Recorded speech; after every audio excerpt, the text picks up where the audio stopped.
Pourquoi Taylor Swift a-t-elle décidé de réenregistrer ses 6 premiers albums? Pourquoi ne possède-t-elle pas les droits sur ses propres masters? Quelle est l'origine du mess entre elle et Scooter Braun? C'est ce que nous allons voir aujourd'hui, c'est parti.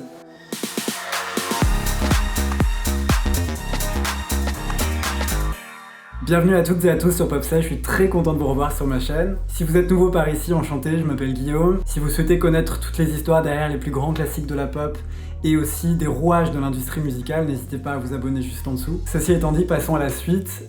Pour ce deuxième Story Behind the Industry, je voulais revenir sur la guerre que mène Taylor Swift depuis plusieurs années. Elle se bat depuis plusieurs années pour récupérer les droits musicaux sur sa propre musique, et plus particulièrement les 6 premiers albums qu'elle a écrits. Ce qui veut dire qu'aujourd'hui, la musique issue de ces 6 premiers albums peuvent être exploités n'importe où, n'importe quand et surtout sans son accord. Ça peut aussi avoir d'autres conséquences, comme par exemple empêcher l'artiste de chanter certaines chansons de son catalogue. Alors comment en est-elle arrivée là et comment cela est-il possible? Je vais tout vous raconter dans cette vidéo, mais restez avec moi. Mais avant cela, je dois revenir un tout petit peu en arrière pour recontextualiser.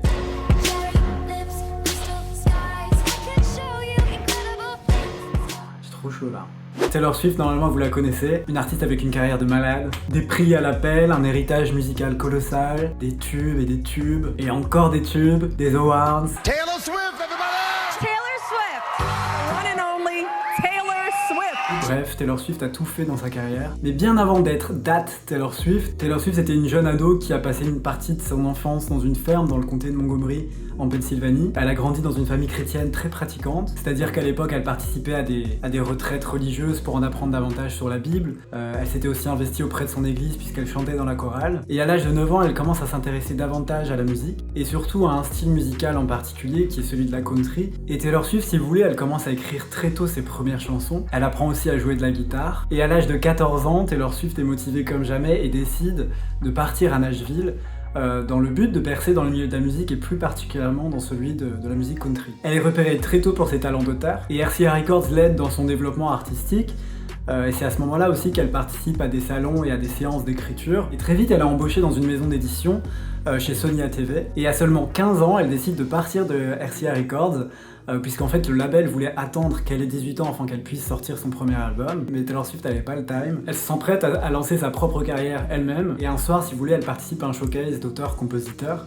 Et ce soir-là, elle attire l'attention d'un certain Scott Borchetta. Et à ce moment-là, si vous voulez, le destin de Taylor Swift comme de Scott Borchetta est sur le point de changer du tout au tout, mais les deux ne le savent pas encore. Jusqu'à cette période, Scott Borchetta, il est sur le point, il envisage et il se prépare à lancer un label indépendant qui s'appelle Big Machine Records. The next event was me going out and meeting the family, and I said, here's the deal. If you want to be at the Universal Music Group, I will introduce you to all of the executives and try to help you get signed, but you need to know something. I'm not going to be there in a year. I'm leaving in September to start my own label, and the only promise I can make you tonight is that if you wait, you have a record deal with me. Weeks later, wasn't a manager, wasn't a parent, Taylor called me herself on the cell phone and said, hey Scott, it's Taylor. Hey Taylor, how you doing? We talked for a minute, she goes, hey, I just want you to know, I've made up my mind and I'm waiting for you.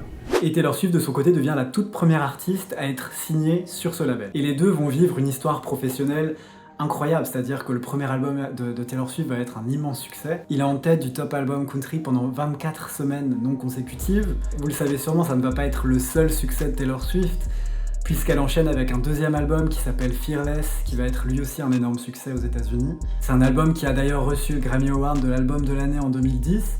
À cette période, Taylor Swift devient la plus jeune artiste de l'histoire de la musique à remporter un Grammy Award pour l'album de l'année. En parallèle, le label Big Machine prend de plus en plus d'ampleur au vu du succès de Taylor Swift. Il commence aussi à signer de plus en plus d'artistes de renom, plus particulièrement dans le milieu de la musique country. Maintenant, quand quelqu'un comme Taylor Swift, âgé de seulement 15 ans, signe ce genre de contrat dans un label, il faut savoir que le label a énormément de pouvoir finalement sur l'artiste. C'est-à-dire qu'à l'époque, Taylor Swift, elle signe un contrat qui malheureusement ne lui donne aucun droit de propriété ou de contrôle sur ses propres chansons. Alors ça peut paraître fou de signer de tels accords, mais il faut aussi se mettre à sa place et se replacer dans le contexte. C'est-à-dire que Taylor Swift, à cette période, c'est une jeune adolescente qui rêve de réussir et qui n'a pas forcément les moyens de promouvoir sa musique seule. Et c'est clairement ce que Scott Borchetta et Big Machine Records vont lui apporter. Et très vite, ça a fonctionné pour elle, puisque c'est devenu une immense star. Et malheureusement, c'est pas la première fois que ce genre d'événement se produit, surtout chez de jeunes talents. En fait, c'est tellement flou et complexe lorsqu'on est jeune qu'on ne se soucie pas forcément assez de la minutie des contrats et des détails que l'on signe. Je pense qu'elle n'avait qu'une chose en tête au moment de la signature, c'était de réussir et de devenir une star. Néanmoins, le succès, c'est pas quelque chose qui est systématique, c'est pas quelque chose qui se prévoit. Et très honnêtement, je pense pas qu'il y avait forcément de la malveillance de la part de Big Machine Records au début de leur relation professionnelle. Taylor Swift, elle a grandi finalement avec son label. Je pense que pour elle, c'était aussi comme une deuxième famille. Après, lorsque vous êtes Taylor Swift et que vous êtes catapulté du jour au lendemain et que vous devenez une immense star, vous vous doutez bien que les contrats sont parfois à revoir et aussi à remodeler en fonction de votre carrière et de votre réussite. Seulement, revoir les clauses d'un contrat d'une artiste comme Taylor Swift, c'est quelque chose qui peut effrayer un label dans le sens où je pense qu'ils ont peur de perdre le contrôle à cette période et le pouvoir dont on parlait plus tôt. Quand je dis que le label a peur de perdre le pouvoir, c'est aussi et surtout qu'il a peur de perdre de l'argent, puisque imaginez une artiste comme Taylor Swift, ça représente énormément d'argent, ça représente énormément de bénéfices annexes, de partenariats, de royalties, énormément de choses. Donc évidemment, on comprend qu'il y ait une crainte de la part de son équipe. Maintenant, pourquoi Taylor Swift est-elle d'autant plus en rage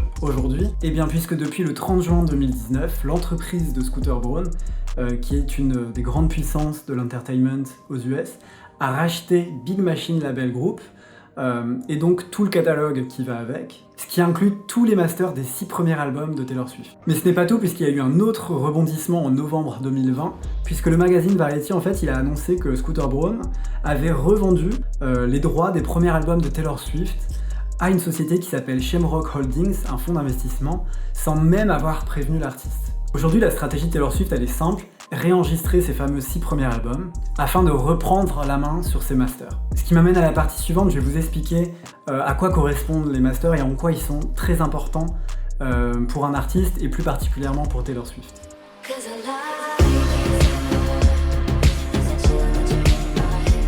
Alors les masters, de quoi s'agit-il ? En gros, c'est un fichier audio où est fixée la version définitive d'une chanson. C'est le fichier audio que vous écoutez lorsque vous êtes sur Spotify ou bien lorsque vous écoutez un album que vous avez acheté. Maintenant, qui est propriétaire des masters ? Dans le droit français, la personne responsable du master, c'est celui qui est à l'origine de sa production ou celui qui l'a financé. Et c'est ça aussi parfois la triste vérité dans l'industrie musicale, c'est que la plupart des musiciens ne possèdent pas légalement les droits sur leur propre musique, sur leur art. Le propriétaire du master, c'est celui qui le finance, et généralement ce sont donc les producteurs, les labels. Ça veut dire que l'artiste, il peut s'investir de ouf dans un album ou dans une chanson, in fine, il se peut potentiellement qu'il n'ait pas les droits sur sa propre musique. Puisque quiconque possède les droits sur les masters détient les droits légaux de licence de cette musique à des tiers tels que des émissions, des films, des jeux vidéo, des publicités. Ça veut dire qu'ils peuvent décider de quand et où va être utilisée la musique, et ça veut dire aussi qu'ils sont prêts à signer des accords pour en tirer le meilleur bénéfice possible. Par exemple, si vous avez déjà entendu Welcome to New York dans des films, ou bien Shake It Off dans des publicités, c'est tout simplement parce que Big Machine, le label historique de Taylor Swift, possède le droit sur les masters et l'utilisation des chansons de Taylor Swift. Et aujourd'hui, dans l'industrie musicale, l'un des meilleurs moyens de se faire de l'argent, au-delà du touring et du merchandising, c'est évidemment toutes les royalties qui sont liées à l'exploitation d'un album ou d'une chanson. Alors imaginez tout ce que peut représenter le catalogue de Taylor Swift, c'est colossal. C'est pour ça qu'en 2018, Taylor Swift décide de partir de Big Machine Records pour rejoindre Universal Music. Chez Universal Music, elle signe un nouveau contrat qui lui permet d'avoir le droit sur tous les albums qu'elle va sortir distribués chez Universal. Les royalties, quant à elles, sont réparties de manière plus équitable pour les auteurs-compositeurs. Ainsi, aujourd'hui, tous ces albums, depuis Lover inclus, lui appartiennent. This album really felt like a new beginning, and I also really love my record label, Universal and Republic. Puisque son 6e album, Reputation, sorti en 2017, finalement ça a été la dernière production de Big Machine Records. Donc ce nouveau contrat, c'est une super nouvelle pour son futur, mais ça ne veut pas dire qu'elle récupère pour autant les droits sur ses anciens albums. Le problème finalement, il reste toujours le même, puisque ses 6 premiers albums sont toujours sous le contrôle de Big Machine Records. Maintenant, voyons en détail et de manière chronologique ce qui s'est passé entre Scooter Braun et Taylor Swift.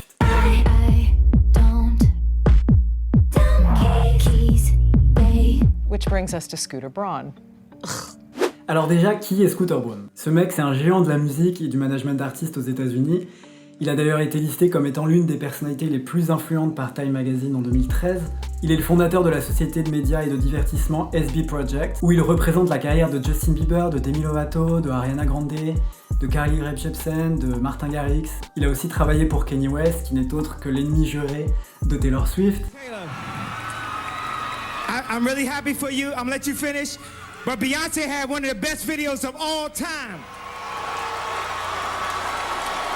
One of the best videos of all time. Bon, le mec, pour être honnête, j'ai assisté à l'une de ses conférences au Midem à Cannes en 2018 dans le cadre d'un salon sur l'industrie musicale.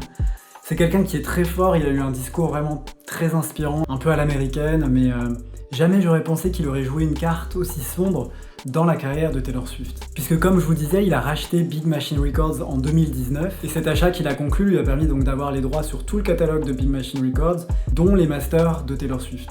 Et le même jour, Taylor Swift poste un message sur Tumblr, ou plutôt une longue lettre, où elle explique pourquoi elle a décidé de quitter Big Machine Records en 2018, et elle explique aussi en quoi ce rachat de la part de Scooter Braun est aujourd'hui l'un des pires scénarios qu'elle n'aurait pu jamais imaginer. Elle dit dans son texte, je la cite, « Pendant des années, j'ai demandé, plaidé pour avoir une chance de devenir propriétaire de mon travail. Au lieu de cela, on m'a juste proposé de signer à nouveau chez Big Machine Records. Je suis parti parce que je savais qu'un jour, Big Machine et donc Scott Borchetta vendraient le label, me vendant ainsi moi et mon avenir. J'ai dû faire le choix atroce de laisser derrière moi mon passé, de la musique que j'ai écrite sur le sol de ma chambre et des vidéos que j'ai imaginées et payées avec l'argent que j'ai gagné en jouant dans des bars, puis dans des clubs, dans des arènes, puis dans des stades. » Et elle a déclaré aussi avoir subi des moqueries incessantes et manipulatrices de la part de Scooter Braun pendant des années, faisant peut-être allusion à sa querelle avec l'un des anciens clients de Scooter Braun, à savoir Kanye West. Et donc elle déclare aussi « Scooter Braun m'a dépouillé du travail de ma vie que je n'ai jamais eu l'occasion de racheter. En gros, mon héritage musical est sur le point de se retrouver entre les mains de quelqu'un qui a tenté de le démanteler. » Donc ouais, c'est assez lourd de lire tout ça et on comprend aussi la frustration de l'artiste. Mais au-delà de tout ce mess, je pense que ce qu'elle dénonce aussi, Taylor Swift, c'est tout un écosystème de fond qui est sexiste et injuste. C'est-à-dire que sa propre musique est estimée par des mecs qui revendent sa musique à des mecs et qui réestiment entre eux la valeur de cette musique et de ce catalogue, alors qu'eux-mêmes n'ont jamais été investis une seule seconde dans le processus créatif de ces albums. Donc ça peut paraître effectivement complètement absurde. Et c'est quelque chose qui la touche d'autant plus dans le sens où Taylor Swift c'est vraiment quelqu'un qui écrit, qui compose, qui vit ce qu'elle chante. Et finalement ses 6 premiers albums, c'est juste l'histoire de sa vie, c'est ce qui a fait d'elle Taylor Swift, donc je comprends que l'artiste ça puisse la frustrer à ce point. Toujours le 30 juin 2019, Scott Borchetta répond à la déclaration de Taylor Swift. Il a également affirmé qu'il avait personnellement contacté Taylor Swift le 29 juin pour l'avertir de l'accord avant qu'il ne soit rendu public, la veille quand même, puisque Taylor Swift affirmait qu'elle avait appris la nouvelle en même temps que le grand public. I found out when it was online, like when it hit the news. Nobody in your inner circle Nobody knew. And you didn't smell it? No. I knew he would sell my music. I knew he would do that. I couldn't believe who he sold it to, because we've had endless conversations about Scooter Braun. Il continue son message en disant « Je suppose qu'il est peut-être possible que son père et les avocats ne l'aient pas prévenu les jours précédents. Je suppose qu'il est possible qu'elle n'ait pas vu mon SMS, mais je doute réellement qu'elle ait appris la nouvelle à la dernière minute. » Scott Borchetta, il a aussi affirmé que Scooter Braun a toujours été hyper positif au sujet de Taylor Swift. Dans la foulée, il y a pas mal de célébrités qui ont commencé à prendre parti dans tout ce débat qui a été rendu public. Et ce n'est qu'en août 2019, une fois que tout ce feud a été un peu apaisé, que Taylor Swift a commencé à déclarer qu'elle avait l'intention de réenregistrer ses 6 premiers albums pour reprendre les droits sur ses masters. Now, could you re-record? Oh yeah. Might you do that? Oh yeah. That's a plan? Yeah. Et dans Good Morning America, elle dit « Mon contrat stipule qu'à partir de novembre 2020, je peux commencer à réenregistrer tous mes albums. » So important to you? Because I think that artists deserve to own their work. I just feel very passionately about that. Le mess continue au mois de novembre puisque une semaine avant de performer au American Music Awards, Taylor Swift décide de partager une lettre sur Twitter en demandant de l'aide à ses fans puisqu'elle n'a visiblement pas d'autre choix. Et elle dit dans cette lettre qu'elle a prévu de chanter les plus grands tubes de sa carrière au American Music Awards à travers un medley. Et elle affirme que Scott Borchetta et Scooter Braun ont dit que c'était impossible, qu'elle n'était pas autorisée à interpréter ses propres chansons à la télévision parce qu'ils prétendent que cela représenterait une sorte de réenregistrement de sa musique, alors qu'elle n'est autorisée à le faire que l'année suivante. Elle affirme aussi que Scott Borchetta et Scooter Braun ont refusé qu'elle puisse utiliser sa propre musique dans son propre documentaire Netflix qui retrace toute sa vie. Un documentaire que je vous conseille d'ailleurs, il est vraiment très touchant et très agréable à regarder. Taylor Swift a ensuite demandé aux fans de contacter des célébrités qui travaillent avec Scooter Braun et Scott Borchetta dans l'espoir qu'ils puissent l'aider à obtenir la permission de jouer ses propres chansons aux American Music Awards en 2019. Et elle le dit dans son message, le message qu'il m'a envoyé est très clair. En gros, sois une bonne petite fille et tais-toi, ou tu seras puni. Et c'est là que les célébrités ont commencé à prendre vraiment conscience de ce qui était en train de se passer en backstage, et de ce fait à prendre de plus en plus la défense de Taylor Swift. Par exemple, Selena Gomez qui disait dans son message « Vous avez volé et écrasé l'une de nos meilleurs auteurs-compositeurs de notre génération, et ce medley au American Music Awards était une occasion de fêter toute sa musique avec ses fans et avec le monde entier. » Et je pense qu'elle a raison, Selena Gomez, parce que vous n'êtes peut-être pas fan de la musique de Taylor Swift, mais en tout cas moi je la suis depuis 1989 et je trouve que c'est vraiment une très bonne auteure, c'est-à-dire que là, il faut lui reconnaître un grand talent d'écriture. Je vous invite vraiment à écouter Folklore et Evermore parce que les textes sont vraiment très jolis, c'est vraiment des poèmes. Le 15 novembre 2019, Big Machine Records nie les allégations de Taylor Swift, et vu que cette histoire a pris une ampleur médiatique de dingue, Taylor Swift a finalement pu chanter ses propres chansons au American Music Awards. Et juste après avoir remporté l'album pop de l'année et celui de l'artiste de la décennie, Taylor Swift a fait une performance très intéressante mais aussi très symbolique. Ça a été, je pense, une performance très importante pour l'artiste puisqu'elle en a profité pour faire passer des messages. Si vous êtes fan de Taylor Swift, vous savez qu'elle ne fait jamais rien par hasard. Et donc au début de la performance, vous avez Taylor Swift qui apparaît avec une chemise blanche sur laquelle est écrit tous les noms de ses anciens albums, donc Taylor Swift, Fearless, Speak Now, Red, 1999 et Reputation. Elle en a juste oublié un, Lover, qui est issu de son nouveau label et par extension un album qui lui appartient, donc c'était évidemment voulu qu'il n'apparaisse pas sur sa chemise. Et là Taylor Swift elle frappe fort puisqu'elle débute sa performance en interprétant The Man.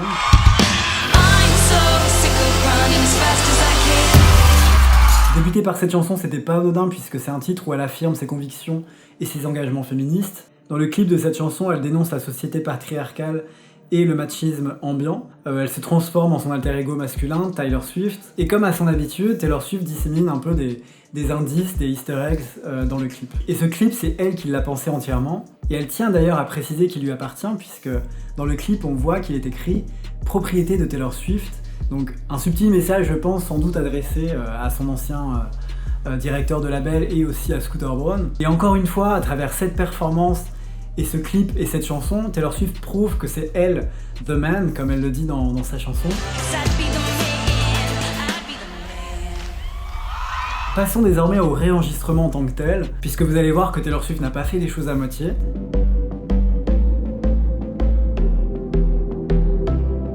Donc ce projet de réenregistrement, il a simplement été baptisé Taylor's Version. Déjà, j'aime beaucoup qu'elle ait conceptualisé entre guillemets le projet de réenregistrement. J'aime aussi qu'elle y ait vraiment inclus son nom dans le titre de l'album pour vraiment stamper sa propriété sur sa musique. Et comme je vous disais, c'est vrai que Taylor Swift, finalement, c'est pas la première artiste à réenregistrer ses propres chansons. Je pense notamment à Prince ou à Frank Sinatra. Mais avec Taylor Swift, ça prend une toute autre dimension, puisqu'elle y ajoute des chansons qui ne sont jamais sorties auparavant. Ce sont des bonus issus des sessions studio liées au processus d'enregistrement de ses albums.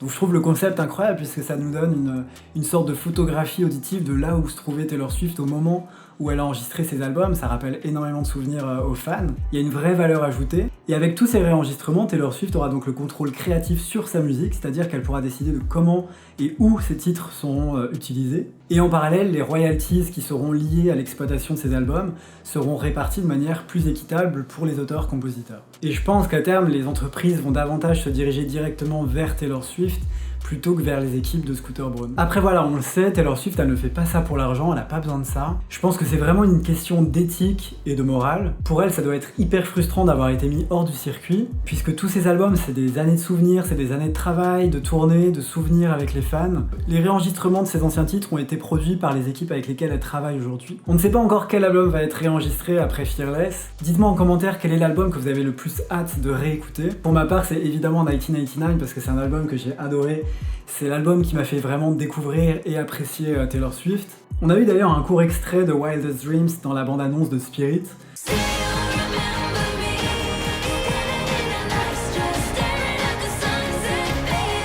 J'ai trop hâte de l'écouter parce qu'on sent qu'il y a une réorchestration qui a été faite.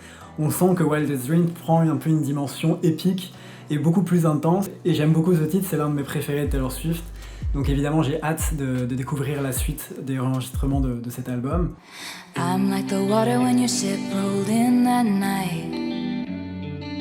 En conclusion, toute cette histoire elle a été hyper douloureuse et frustrante pour Taylor Swift. Mais je trouve ça bien aussi que ce soit autant médiatisé parce que ça permet aussi de servir de leçon aux jeunes artistes et aux jeunes talents qui souhaitent se lancer, à ne pas faire d'erreur dès la signature de leur contrat. Puisqu'à travers ce mouvement, Taylor Swift montre à quel point il est important pour les jeunes artistes d'être détenteur, d'être propriétaire de ses propres musiques. Taylor Swift, c'est une artiste qui est hyper sensible, qui est hyper dévouée, qui est hyper investie dans le processus de création de ses albums. Et encore une fois, je vous conseille de regarder Miss Americana sur Netflix parce que on la voit vraiment en studio, on voit comment elle travaille. Mais au-delà de tout ça, on voit aussi une personne humble, simple, respectueuse.